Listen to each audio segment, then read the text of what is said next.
పవిత్ర పుణ్యక్షేత్రం కాశీ రాజకీయ ప్రచార క్షేత్రంగా మారబోతోంది.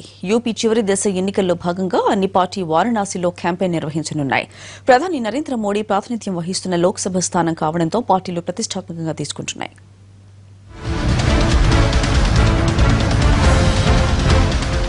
ఉత్తరప్రదేశ్ ఎన్నికలు చివరి అంకానికి చేరుకున్నాయి. మార్చి 8న జరిగే చివరి దశ ఎన్నికలు జరగనున్నాయి.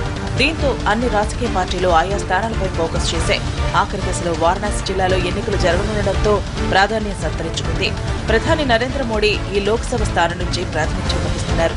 దీంతో ఎస్పీ, బీఎస్పీ ఇక్కడ గెలుపు కోసం శతవిధాలా ప్రయత్నిస్తున్నాయి.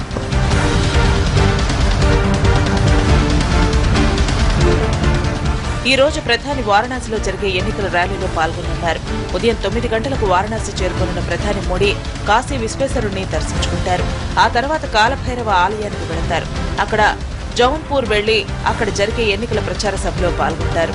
సాయంత్రం మళ్లీ కాశీకి చేరుకుని అక్కడ ఏర్పాటు చేసిన ఎన్నికల సభలో ప్రధాని ప్రసంగిస్తారు. వారణాసిలో ఇవాళే అటు ముఖ్యమంత్రి అఖిలేష్ యాదవ్, కాంగ్రెస్ ఉపాధ్యక్షుడు రాహుల్ గాంధీ కూడా ప్రచారాన్ని నిర్వహించనున్నారు. వీరిద్దరూ కలిసి రోడ్ షోలో పాల్గొంటారు.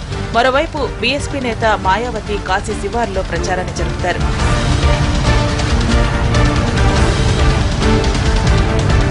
వారణాసి జిల్లాలో మొత్తం 7 అసెంబ్లీ స్థానాలుండగా అందులో 5 ప్రధాని లోక్సభ స్థానం పరిధిలోకి వస్తాయి. దీంతో ఇక్కడ ఎన్నికలు బీజేపీకి ప్రతిష్టాత్మకంగా మారాయి. బీజేపీ అగ్రనేతలంతా ఇప్పటికే ఇక్కడ ప్రచారాన్ని హోరెత్తిస్తున్నారు. ఇక అన్ని పార్టీల అగ్రనేతలు రానుండడంతో ప్రచార వేడి మరింత పెరిగింది. ఇక అగ్రనేతలంతా వస్తుండటంతో వారణాసిలో కట్టుదిట్టమైన భద్రత ఏర్పాటు చేశారు.